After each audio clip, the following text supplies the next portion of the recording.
Bien, pues hoy vamos a revisar dentro del grupo de los espirúridos que hemos estado revisando previamente. Vamos a hablar específicamente de las filarias. ¿Sí? Las filarias están ampliamente diseminadas en el mundo, abarcan una gran cantidad de géneros y de especies y representan un problema importante para los humanos, dado que causan varias formas de enfermedad. En este caso vemos eh, dos especímenes humanos afectados por oncocercosis. La oncocercosis está ampliamente diseminada en el planeta y hay un programa de erradicación que ya ha funcionado en varios países, incluido nuestro país. Este es otro caso de oncocercosis también, solo que en su forma de elefantiasis. En este caso, los parásitos adultos están asentados en los ganglios linfáticos inguinales y provocan un bloqueo en el flujo de la linfa, que se estaciona en los miembros pélvicos y causa este tipo de alteración. Y la otra faceta de la oncocercosis está relacionada con la producción de ceguera. En este caso, se ha encontrado que oncocerca presenta una simbiosis, una endosimbiosis, con una bacteria que se llama Wolbachia pipiensis. Esta bacteria genera una gran cantidad de antígenos solubles y tienden a depositarse en la córnea y el cristalino, dando origen a una reacción inflamatoria que genera opacificación en estas estructuras, provocando la ceguera. ¿Sí? Existe una gran cantidad de gente con este tipo de problema. Dentro del mismo grupo de los espirúridos vamos a hablar de la familia Onchocercidae, y el género que nos interesa en este caso de mayor importancia es Dirofilaria mitis. A Dirofilaria mitis se le conoce también como el gusano del corazón del perro, una enfermedad ampliamente diseminada en el planeta, o sea que se considera dentro de las enfermedades emergentes y México no es la excepción. Este parásito está aumentando notablemente su presencia en nuestro país y comprometiendo la vida de los perros. Otra especie del mismo género es repens. En este caso es un gusano que se presenta en tejido subcutáneo y que también genera algún tipo de problema. En este caso hay que se considera un problema de zoonosis emergente también, y está perfectamente identificado en nuestro país. Y hay un segundo género que es Dipetalonema reconditum, que también se conoce como Acanthocheilonema reconditum. Este tipo de nemátodo solo se asocia con la producción de dermatitis, igual que Dirofilaria repens, de manera que el parásito que nos resulta de gran relevancia es Dirofilaria mitis por causar problemas en el proceso de respiración. ¿Sí? Así que son parásitos de los perros, ¿sí? Pero pueden extenderse hacia los gatos, hacia la fauna silvestre. Se han encontrado en animales como los lobos marinos, por ejemplo, y los humanos representan un hospedero definitivo tipo terminal. Aquí hay que considerar este parásito o estos parásitos tienen hospederos intermediarios. Las dirofilarias se asocian con moscos, varios géneros de mosco, y en el caso de Dipetalonema reconditum se asocia con las pulgas, particularmente la pulga del perro y del gato, que funcionan como hospederos intermediarios y como vectores. ¿Sí? Así que normalmente Dirofilaria está sentada en el ventrículo derecho y la arteria pulmonar, causando un problema de flujo de sangre hacia los pulmones, generando problemas respiratorios, mientras que Dirofilaria repens y el Dipetalonema reconditum se localizan bajo la piel formando nodulaciones. Se les ha llegado a encontrar también en los ojos, en los párpados, asentados en los párpados.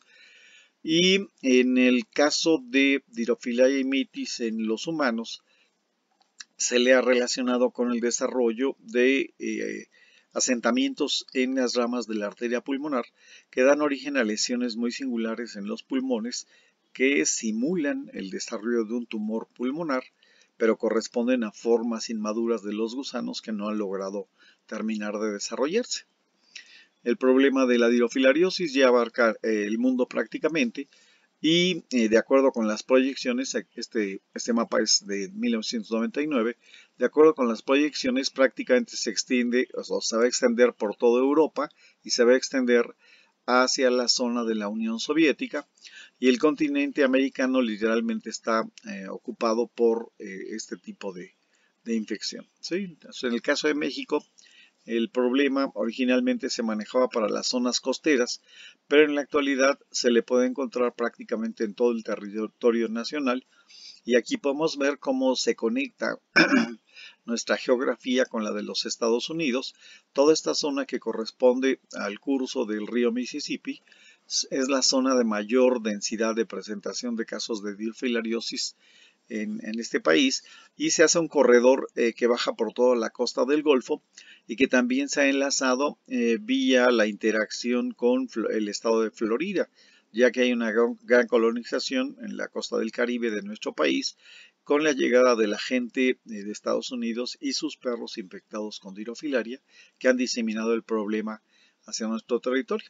Así que en el caso de los perros se trata de una enfermedad crónica, una enfermedad que evoluciona de acuerdo sobre todo a la densidad de parásitos, ya que primariamente es un problema mecánico de flujo de sangre en la enfermedad que causa esa insuficiencia cardíaca del lado derecho de los animales, que han relacionado mucho con el sexo, o sea, que particularmente los machos están relacionados, aunque esta cuestión no es una realidad. Y se trata generalmente de animales que están expuestos al medio externo y que son picados por moscos. ¿Sí? Se ha encontrado aquí que en los animales de 5 años para arriba, la intensidad del problema y la frecuencia del problema va a ser mayor. La han encontrado conectada con, bueno, el ciclo biológico de los moscos, la actividad nocturna que tienen estos moscos y aparentemente con un comportamiento singular de los parásitos. Así que en la medida que los animales están expuestos a esta situación, vamos a encontrar el problema en ellos. Los parásitos pueden vivir varios años en el cuerpo de los hospederos, y se trata de organismos sumamente prolíficos, organismos que pueden producir millones de fases descendientes denominadas microfilarias, que serían las que quedan expuestas para ser extraídas por los moscos y hacer una reinoculación a nuevos organismos. Como se señalaba, se considera que estas larvas circulan sobre todo durante la noche, aunque pues de acuerdo con la experiencia se les puede encontrar prácticamente a cualquier hora. Y los moscos también, si bien es cierto que pican sobre todo durante la noche, con hambre pueden picar a cualquier hora, y esto permite que se disemine esta situación. ¿Sí? Así que aquí una cosa que resulta importante de estos parásitos es que afectan a los perros, y hay que recordar, tenemos una población muy importante de perros ferales y de perros de tipo callejero que funcionan perfectamente como reservorios y que en ellos se cumplen las leyes de la naturaleza. El animal que no resiste se muere, y los animales resistentes pueden mantenerse mucho tiempo como fuentes de infección para afectar a los perros con dueño. Así que para la gente que tiene perro, el que esté presente este parásito representa una obligación de someterlo a exámenes periódicos, a darles tratamientos continuos para evitar que desarrollen la infección o que la diseminen o que participen como fuentes de contaminación para la diseminación. De modo que hay que invertir bastante dinero para impedir esta cuestión. Entonces aquí vemos los parásitos en el corazón. Son las formas adultas que miden varias decenas de centímetros, y lo interesante con este tipo de organismos es que han encontrado que las filarias, en general todas las filarias, están infectadas por una bacteria. Es una bacteria del grupo de las rickettsias. Esta bacteria se llama Wolbachia pipiensis. Funciona como un endosimbionte, de tal manera que la bacteria de algún modo protege a la integridad de los gusanos, y esto hace que sobrevivan durante varios años. Esta bacteria prácticamente ha formado una especie de club de nemátodos muy importantes, porque ha evolucionado, de hecho ha coevolucionado con los nemátodos, y ha coevolucionado también con los artrópodos, de modo que es muy común encontrar Wolbachia en organismos como los moscos. Sí, y esto es objeto actualmente de investigación porque se han encontrado una gran cantidad de variantes de la bacteria, y esta bacteria sí tiene una gran influencia en lo que le pasa al insecto, pero también tiene una gran influencia en lo que pasa con los nemátodos. De modo que lo podemos considerar como un guardaespaldas. Estas bacterias producen una gran cantidad de antígenos y los antígenos funcionan como distractores de la respuesta inmune, pero también se asocian con el desarrollo de enfermedad. Así que, por ejemplo, Wolbachia se asocia con el proceso de inflamación de la arteria pulmonar y de sus ramas a nivel de los pulmones, a nivel del hígado, a nivel de los riñones, y puede estar asociada con la destrucción de eritrocitos al formar complejos inmunes, de modo que el organismo sí desarrolla una respuesta contra las bacterias, pero esta respuesta se revierte al hospedero y forma parte de la evolución de la patogenia de la dirofilariosis. Los vectores son los moscos, ya los señalamos. Hay varios géneros de mosco, el género Culex, el género Aedes, el género Anopheles y algunos otros géneros más, aunque estos son los más frecuentes y generalmente son moscos hembra. Aquí podemos ver, esta es la fotografía de un mosco hembra. La característica de los moscos hembra es que carecen de pelos o de sedas en las antenas, en tanto que los machos presentan sedas abundantes. Esto influye en la velocidad de vuelo, esto influye en la velocidad de comportamiento que tiene este tipo de organismos para poderse alimentar de sus hospederos. Se ha encontrado que en el caso de los moscos se puede desarrollar en ellos una elevada susceptibilidad o una elevada resistencia, así que hay moscos que resisten la infección, que no transmiten la infección, pero hay otros que son elevadamente susceptibles y son excelentes como vectores, ¿sí? Así que esto es importante. Aquí vemos unas fotografías en las que se muestran imágenes de los moscos del género Anopheles, ¿sí? Se puede ver las diferencias de morfología contra los Culex. De hecho, estos son los que vemos comúnmente en nuestra escuela, son los moscos que parecen estar jorobados, y lo contrastamos contra los moscos del género Aedes, que aquí hay que recordar, Aedes está firmemente ligado con la transmisión de una serie de virosis, como el dengue, como el chikungunya, como el Zika. ¿Sí? En esta fotografía vemos a una hembra de estos moscos depositando sus huevos, requieren de ambientes acuáticos. Aquí vemos cómo la hembra depositó un grupo de huevos, se les llama balsa, tienen sistemas flotadores que les permiten mantenerse en la superficie del agua en la que va a ocurrir el ciclo biológico de estos organismos. Así que esta enfermedad está muy ligada a las zonas en donde hay agua depositada de forma artificial o de forma natural, lo cual permite que los moscos desarrollen su ciclo en lapsos tan cortos como de 20 días. ¿Sí? De manera que el problema aquí es, empieza la lluvia, se dispara la temperatura y esto facilita el desarrollo de los moscos, que hay que recordar, estos organismos desarrollan el fenómeno de diapausa, en el que durante el tiempo de baja temperatura y de baja humedad se bloquea el proceso de metamorfosis y esto impide que el mosco se pueda reproducir hasta que llegue nuevamente un periodo que sea apropiado. ¿Sí? De modo que también aquí el clima va a ser importante y aquí hay que recordar el fenómeno de calentamiento global. Este fenómeno está disparando la multiplicación de los moscos, la adaptación de moscos que no existían habitualmente en determinadas zonas y que ahora logran sobrevivir, se van a multiplicar y van a transmitir una serie de enfermedades. Habrá que considerar la dirofilariosis como un problema zoonótico cada vez más común. Sí, se había estudiado muy poco, casi todo eran casos anecdóticos, pero en la actualidad ya se han hecho estudios de gran extensión y han encontrado que los humanos se exponen a las lesiones o se exponen al parasitismo y desarrollan este tipo de lesión. Los clínicos la denominan lesión en forma de moneda, que en principio se diagnostica como una sospecha de tumor, pero que más adelante se demuestra que se trata de una lesión causada por formas inmaduras de estos parásitos que se alojan en las ramificaciones de la arteria pulmonar. ¿Sí? Aquí vemos el aspecto de un gusano adulto. Estas cosas pueden llegar a medir entre 14 y 24 centímetros, las hembras particularmente son grandes. Se pueden diferenciar fácilmente las hembras de los machos porque la terminación de los machos acaba en una espiral y ahí se puede observar las espículas de tamaño desigual, en tanto que las hembras tienen una terminación recta, ¿sí? De manera que aquí está la parte anterior, aquí está la parte posterior de una hembra en este caso. Estos son ejemplares de Dirofilaria repens. Estos miden alrededor de 12-14 centímetros, están en tejido subcutáneo, ¿sí? Se les ha llegado a encontrar en los ojos y presentan pues también esa terminación en espiral en el caso de los machos. ¿Sí? Aquí vemos pues una Dirofilaria repens detectada en tejido subcutáneo y el aspecto que ofrecen estos gusanos en casos de los humanos. ¿Sí? Son gusanos relativamente pequeños, pero que generan un problema relativamente importante.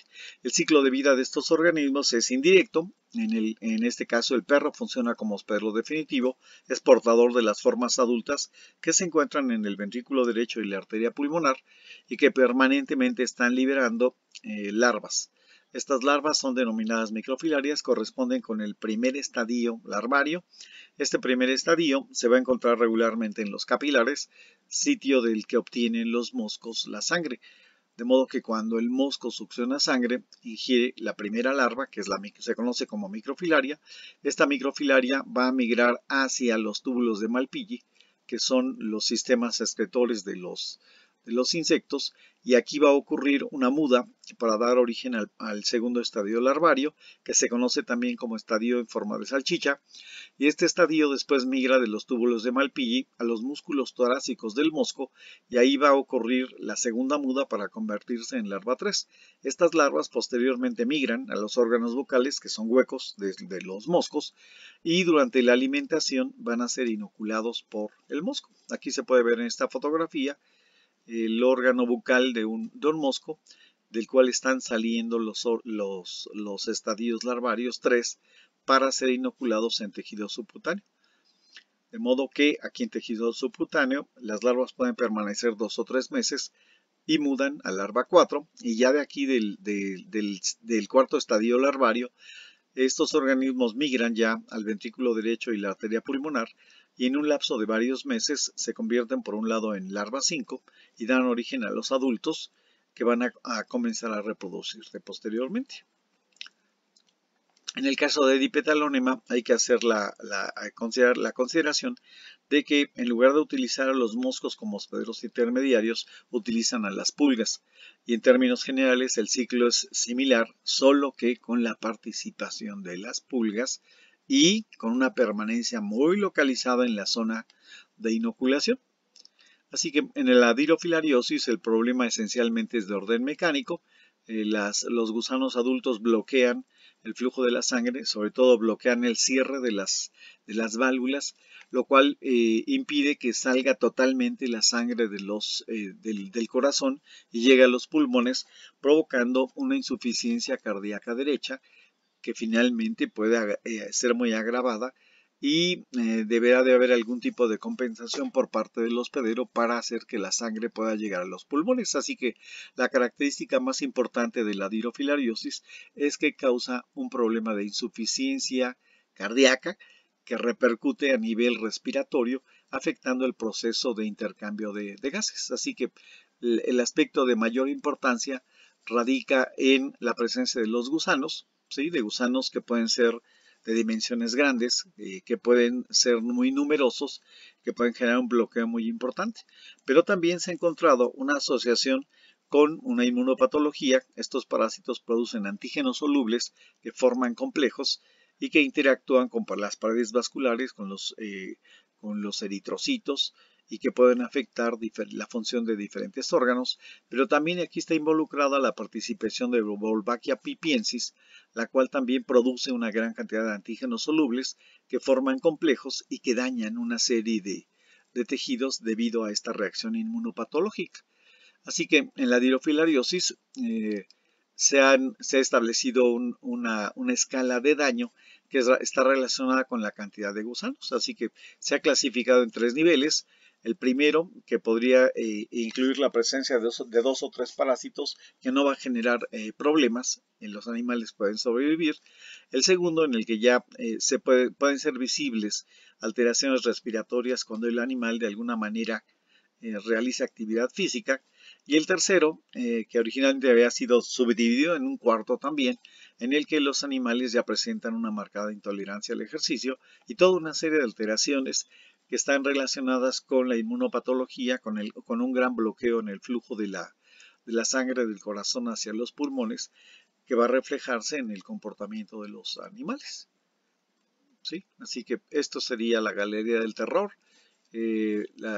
diferentes niveles de afectación en el corazón, hasta el punto de considerar que resulta milagroso que sobrevivan animales con cargas parasitarias que están bloqueando totalmente el flujo de la sangre. Estas serie de lesiones asociadas con la Dirofilaria repens o también con Dipetalonema recondilum, ¿sí? Causan estas nodulaciones que realmente no generan ningún problema o causan problemas de dermatitis que resultan difíciles de ser diagnosticadas. Así que los gusanos viven en nódulos que desencadenan su formación, que están en diferentes zonas del cuerpo. ¿Sí? Entonces, esto también lo podemos ver en los humanos. Esto es un caso de infección por Dirofilaria repens. ¿Sí? Y en el caso de los humanos, lo señalaba, la lesión en forma de moneda es una de las características de la dirofilariasis por Dirofilaria imitis. Así que aquí vemos dos radiografías en las que se muestra este tipo de nodulación. En la parte de diagnóstico puede agruparse de diferentes maneras, ya que puede hacerse, por ejemplo, a través del análisis de la sangre. Así que esto puede ser obteniendo una muestra de sangre para revisar directamente a través de un frotis. Se puede hacer en fresco, se puede hacer el frotis y teñirlo. Y existen una serie de variantes, por ejemplo esta de la gota gruesa, que es un volumen grande de sangre a revisarse entre porta y objetos, o esta técnica de Knott en la que la sangre se somete a la acción de sustancias que son hemolíticas. ¿Sí? En este caso puede ser formol, por ejemplo, diluido. Se expone la sangre, se rompen los eritrocitos y solamente se recuperan las larvas. ¿Sí? Esto es bastante simple y sencillo. Y venden kits, ya, pero esto uno lo puede organizar perfectamente en el consultorio. ¿Sí? También se puede hacer a través del microhematocrito. En este caso se sabe que las larvas quedan atrapadas en la capa flojística. ¿Qué es la capa flojística? Es la fracción en la que quedan atrapados todos los leucocitos. Normalmente ahí quedan también las microfilarias. ¿Sí? Así que es un procedimiento sencillo. Y eso sí es muy importante, aprender a hacer la diferenciación de las microfilarias. ¿Por qué? Porque una cosa es Dirofilaria imitis en el corazón y otra cosa son los dipetalonemas o las Dirofilarias repens en tejido subcutáneo, que también producen microfilarias. Así que aquí es importante considerar la realización de morfometría, esto es determinar el tamaño de las larvas, determinar aspectos morfológicos que son muy característicos, como la forma que presenta la parte anterior, como el aspecto que ofrece la parte final del cuerpo, y características como, por ejemplo, la posición del poro anal o de las células excretorias o del poro excretor. Entonces, esto hay que aplicarlo a la diferenciación contra las otras microfilarias que pueden presentarse. Así que esto es característico de las filarias. Entonces sí se necesita pues aplicarse, en este caso, aprender bien para hacer el manejo adecuado de las muestras, la toma adecuada de las muestras, y también podemos llegar a encontrar la situación de que si hay solo hembras, no van a producir microfilarias mientras no copulen, o si solo hay machos, no va a haber microfilarias en ningún momento. Hay la opción de hacer diagnóstico inmunológico y hay varias empresas farmacéuticas. Una de las populares sería IDEXX. Esta produce los llamados SNAPs. ¿Sí? ¿Qué es esto? Pues se trata de una ELISA en papel. Básicamente es una inmunocromatografía en la que la presencia de las larvas va a dar una reacción colorida que permite detectar esta cuestión. Normalmente IDEXX produce pruebas que tienen la capacidad para diagnosticar varios tipos de enfermedad, entre ellas la dirofilariosis. ¿Sí? Aquí tenemos el ejemplo de las reacciones positivas. Aquí estaría la zona de reacción para dirofilaria. Pero si se fijan en esta prueba, se puede detectar Ehrlichia, se puede detectar a Borrelia burgdorferi, causante de enfermedad de Lyme, o también se puede diagnosticar la presencia de dirofilaria. Y es una técnica bastante sencilla, aunque para algunas zonas geográficas esto puede resultar caro por el costo que tienen los reactivos. Se puede hacer el diagnóstico a través de radiografía. El parásito causa alteraciones en las paredes de las arterias que llegan a hacer que se calcifiquen, hace que el corazón crezca notablemente y se desvíe de su posición regular. Se puede hacer a través de una ecografía, ¿sí? En la que vemos aquí un símil de la imagen ecográfica contra el aspecto que debería de presentar el corazón de acuerdo con la cantidad de gusanos. ¿Sí? Aquí tenemos una lesión asociada a Dirofilaria repens. En el caso del humano, nuestro país presenta tremendas limitaciones y básicamente la cuestión podría estar relacionada con el diagnóstico radiográfico, pero obvio, esto requerirá posteriormente la toma de una biopsia para determinar de qué se trata. ¿Sí? Así que aquí está la lesión que les decía, nodular, que se presenta en los pulmones, ¿sí? Y los casos de Dirofilaria repens que están asociados a los ojos o a tejido subcutáneo. ¿Sí? Entonces estas son lesiones asociadas a repens. Ya dentro de la parte preventiva, pues la situación puede ser muy sencilla.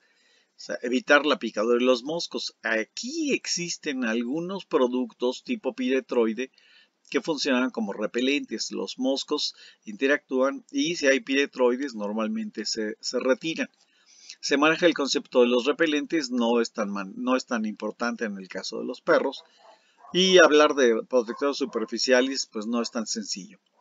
Sí, de modo que la situación se ha concentrado, uno, en evaluar a los animales para ver si hay presencia de microfilarias y dos, aplicar microfilaricidas para eliminar la condición de portador. Así que los productos que se utilizan en el aspecto preventivo incluyen sobre todo la ivermectina. De hecho, esto es importante. ¿Por qué? Porque dentro de los protocolos hay que hacer una aplicación mensual de ivermectina y en teoría esto destruye las microfilarias e impide que sean transmitidas. ¿Sí? Aquí la cuestión importante es la dosis. Son dosis muy bajas de ivermectina y que pueden ser sustituidas por la milbemicina, que es otra lactona macrocíclica, la moxidectina, que es otra lactona macrocíclica, o la doramectina o la celamectina, que funcionan perfectamente como productos microfilaricidas.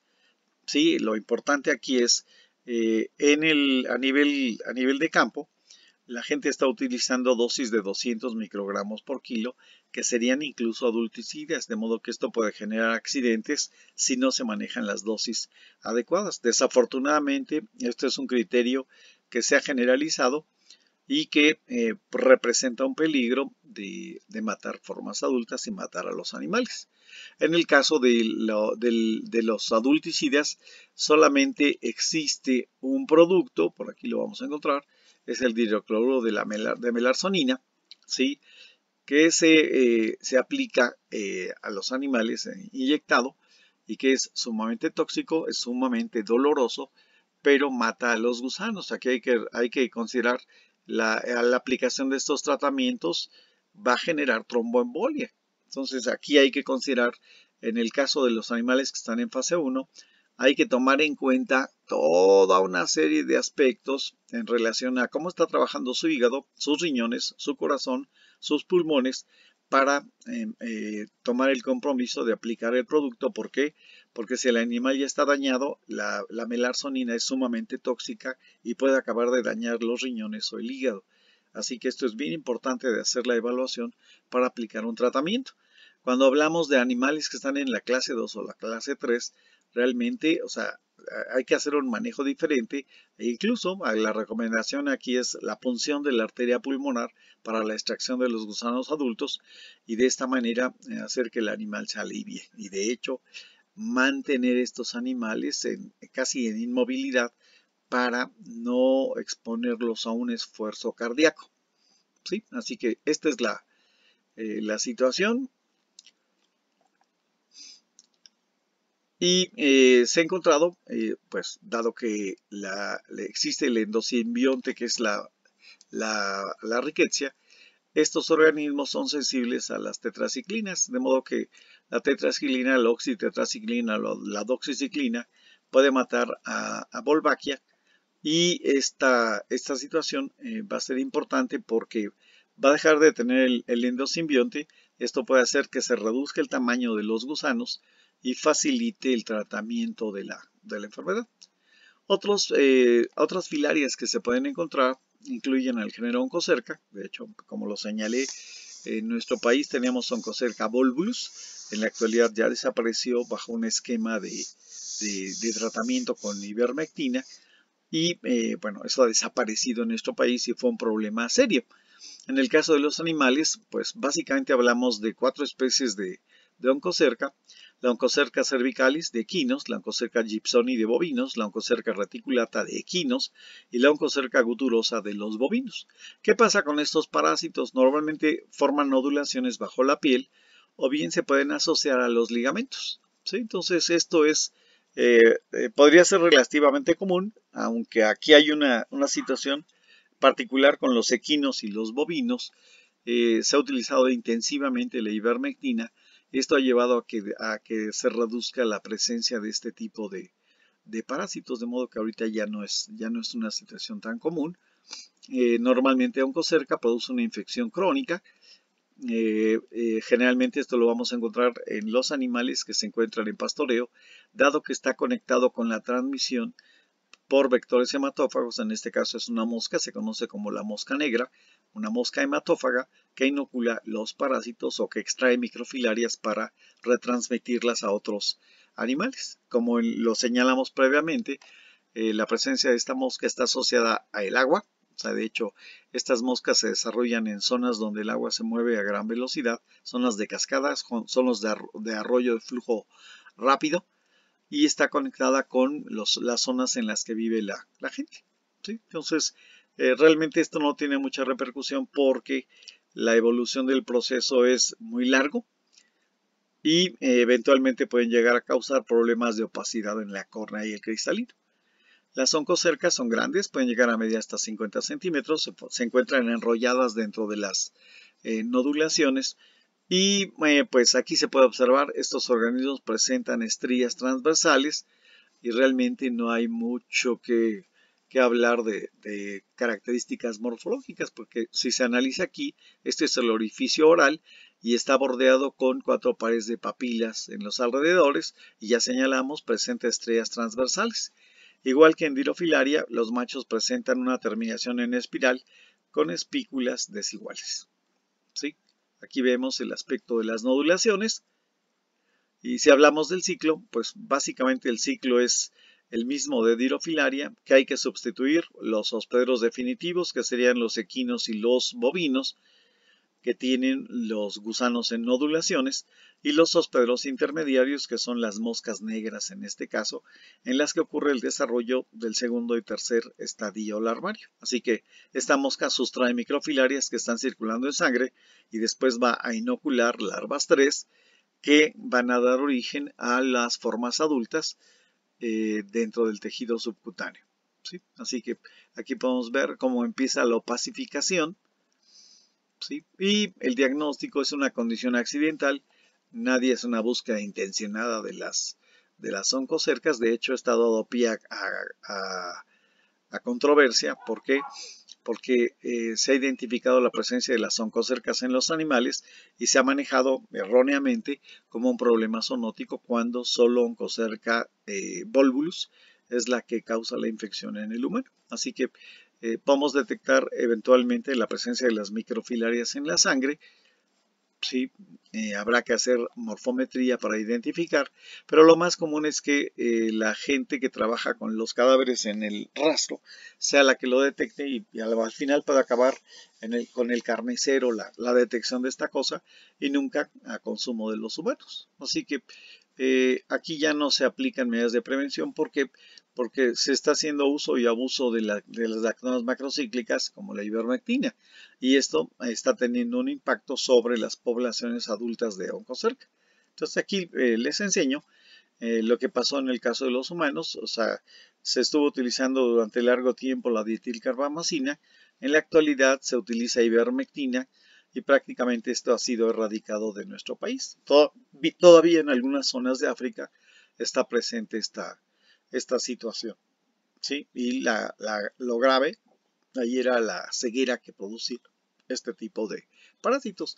Existen muchas otras filarias que están presentes a lo largo del mundo, pero que no se encuentran en México y causan problemas bastante serios, ¿sí? El último de los géneros que tenemos que considerar aquí es Setaria cervi, ¿sí? La setaria es un parásito también de bovinos y de equinos. Puede llegarse a encontrar en los ojos. Aquí vemos un ejemplo de cetariosis ocular, pero la mayor parte de las veces se va a encontrar en la cavidad abdominal. Así que hay Setaria cervi, que afecta a bovinos, y Setaria labiadopapilosa, que afecta a los equinos, y casi podemos manejarla como una anécdota, ¿sí? O sea, vive libre en la cavidad abdominal. Su aspecto epidemiológico es muy parecido, causa infecciones crónicas, se asocia a los sistemas en pastoreo, se transmite por vectores hematófagos, en este caso moscas tipo tábano, ¿sí? Y estas moscas proliferan con la temperatura elevada y la humedad elevada y van a provocar la infección. Igual, en este caso, este tipo de parásitos puede llegar a causar opacificación de la córnea y del cristalino, ¿sí? Estos son organismos muy singulares, son los únicos que viven libres en la cavidad, miden alrededor de unos 10-12 centímetros y tienen un cierto parecido con las oncocercas, salvo que aquí hay un par de papilas muy grandes que se encuentran bordeando el orificio bucal, ¿sí? Así que aquí vemos otro caso de setaria ocular, ¿sí? O pacificación de la córnea, que esto raras veces llega a ocurrir en el caso de los animales acá en México, tal vez en el caso de los caballos que no se tratan, ¿sí? Así que con esto terminamos toda la parte de las filarias y sencillamente vamos a comentar brevemente sobre otro aspecto, que es la clase de los acantocéfalos. Se les conoce como los acantocéfalos o gusanos de cabeza espinosa, acanto gancho, céfalos cabeza, ¿sí? Y probablemente el más representativo es el Macracanthorhynchus iridiaceus, que es un acantocéfalo del cerdo, ¿sí? Que no se observa con demasiada frecuencia, ¿sí? Aquí es para poner a prueba sus capacidades de dicción. La enfermedad que produce se llama macracanthorrhinquidosis, ¿sí? Como ya lo señalé, estos organismos viven adheridos a la mucosa del intestino delgado. Son principalmente parásitos de los cerdos, aunque en circunstancias muy especiales se ha llegado a encontrar en los humanos. Esto es, este tipo de parásito tiene a los escarabajos coprófagos como hospederos intermediarios. Encontraron en algún momento durante la Segunda Guerra Mundial a gente que se vio obligada a comer las larvas de escarabajo que estaban infectadas con estos parásitos y desarrollaron macracanthorhynchus. Así que viven en el intestino delgado. Se considera que están ampliamente diseminados en el planeta, aunque esta situación cada vez es menos frecuente en nuestro país, y causan una infección crónica, ¿sí? En cerdos de traspatio. Esto está conectado con los hospederos intermediarios, que son los escarabajos coprófagos.